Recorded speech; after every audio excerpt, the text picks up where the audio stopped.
What's good? It's Casper. Today I'm talking about the movie Equalizer 2. Movie Equalizer 2 is a 2018 movie. It's rated R and it's 2 hours and 1 minute. Directed by Antoine Fuqua. With the Equalizer movies, it's kind of like a blur. It's very foggy for me right now just to remember scenes, remember the storyline. Looking around at my watch list, Equalizer movies are on there for the rewatch purposes. I haven't seen Equalizer 3. The dope thing about this movie is that obviously you got Denzel in here, but you also got the director Antoine Fuqua, who worked with Denzel on other movies. Them two are definitely gonna, make it happen. Denzel was working with Antoine on Crazy to Know, Training Day, obviously the other Equalizers as well. Antoine Fuqua was responsible for the HBO special of the Muhammad Ali one, the What's My Name, that one was insane. And him being involved with movies like Bullet Train. Antoine Fuqua puts himself in really cool movies. Working with Denzel is just hand in hand. Like I said, it's a little foggy, but in this movie you can tell that it's continuing on from the first Equalizer. In this movie right here, you're seeing Robert McCall, who's played by Denzel, playing a low-key retired person who has an ordinary job as a Lyft driver, and he has a very small circle. His CIA assassin black ops type of mentality, it's always in Denzel and throughout this movie, but he basically is trying his best to keep it on the low and build relationships with the small circle that he has. So in this movie you see a lot of other characters that he's building relationships with and other people that he actually knows. But on the CIA Black Ops side of him, one of his very close friends, longtime friend, ends up getting killed. So that makes him actually go on a whole vengeance, and he actually has an idea on who the killers are. A lot of cool puzzle pieces to make this overall Equalizer 2 movie. But that's what the movie is about. Denzel,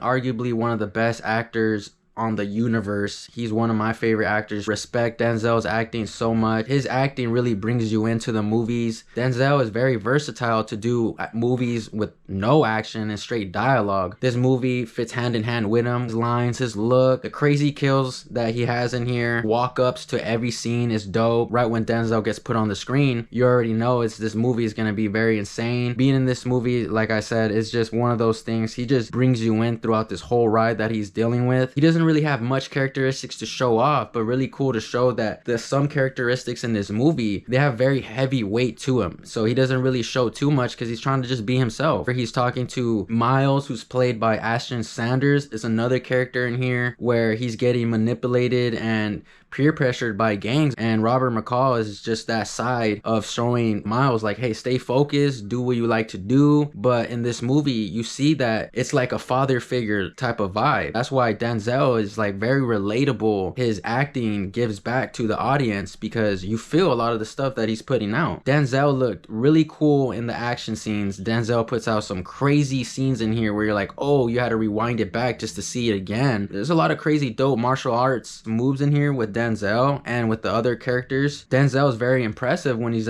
showing his action and showing his calm scenes as well. Times has that funny lines in here to make you chuckle. So Denzel is a really cool personality in this movie. I really like the other characters that Denzel brought in with him. Really like seeing the characters from both sides, his normal life that he's trying to live, and then the characters from his Black Ops career side. On both sides you're able to digest on what he deals with, and the flow of the movie does a great representation with that. The character Miles, like I said, who's played by Ashton Sanders, he's that perspective in the movie where it gives that more of that home feel, a sense of like this goes on in the city, this goes on in hometowns where people understand what Miles is dealing with. His acting was cool, very presentable. His facial connection with Denzel, you could see that he's serious. You can tell with Ashton, many moments in this movie, that he's really trying his best to put out a well done performance because he's acting with Denzel. Well done for Ashton. Really appreciated the character Miles as well. Pedro Pascal, very crazy character. He plays Dave. He was a character that did go hand in hand with the Equalizer 2 storyline. I really appreciated what they were going for, and I really enjoyed his acting. It was believable. Twists and turns in this movie, you could see it in his presentation that this movie is a crazy roller coaster ride. With a lot of the characters in here, like Pedro Pascal, he brings more of that thrill because now there's like a clash with Denzel's character. Good acting by Pedro Pascal. I really enjoyed his acting for being being that evil side character in here. Susan, played by Melissa Leo, where you can see that Denzel and Melissa connected in this Equalizer world. There's a huge cloud from remembering the first movies. From this movie, I really enjoyed when she was on the screen. She did give that low-key secret agent feel, so really enjoyed her character. This whole storyline is fun. The thrill is real. The action is real. The presentation on showing the special ops, the black ops is real. The relationship and lines with all the characters is very believable and intense. That brings that drama feel in here. Movie for the runtime doesn't feel like a drag at all. This is a movie where the action, the martial arts, and all the kills, even with the weapons in here and with the camera direction, they really do their best to make your mind be in those scenes when they're presenting all the action and all the crazy thrill. Good amount of action in this movie that's spread throughout the movie, but you do see a lot of impactful hits in here. You're gonna be like, oh damn, that was pretty intense. The storyline is great from start to finish. You're gonna enjoy how the movie starts off with a crazy action right now scene, and then the movie ends off with a crazy action scene and is ended now. This movie did make Denzel look like a crazy superhero. This dude cannot be touched. This dude played it super smooth, and that's how smooth the movie was. The final scene was enjoyable because you're seeing one perspective in the movie, and then at the end it changes the weather conditions. It changes the whole mindset on how people are moving with every character. Really enjoyed the camera angles that they chose for the final scenes. You can see the sniper perspective. I like camera angles where it looks like you're aiming the gun. Call of Duty vibe at the end. It did feel like a final level. I do recommend starting from the first Equalizer, but this movie, the second Equalizer, did a good job from start to finish. Very sneaky, very dope, and it gets you antsy. The movie did a good flow. It's not the same old hits, the same old moves, the same old action. After my watching the second Equalizer out of 10, I'm gonna have to give this movie a 10 out of 10. That's my movie review for the movie The Equalizer 2. Shout out to you guys for tuning into the video.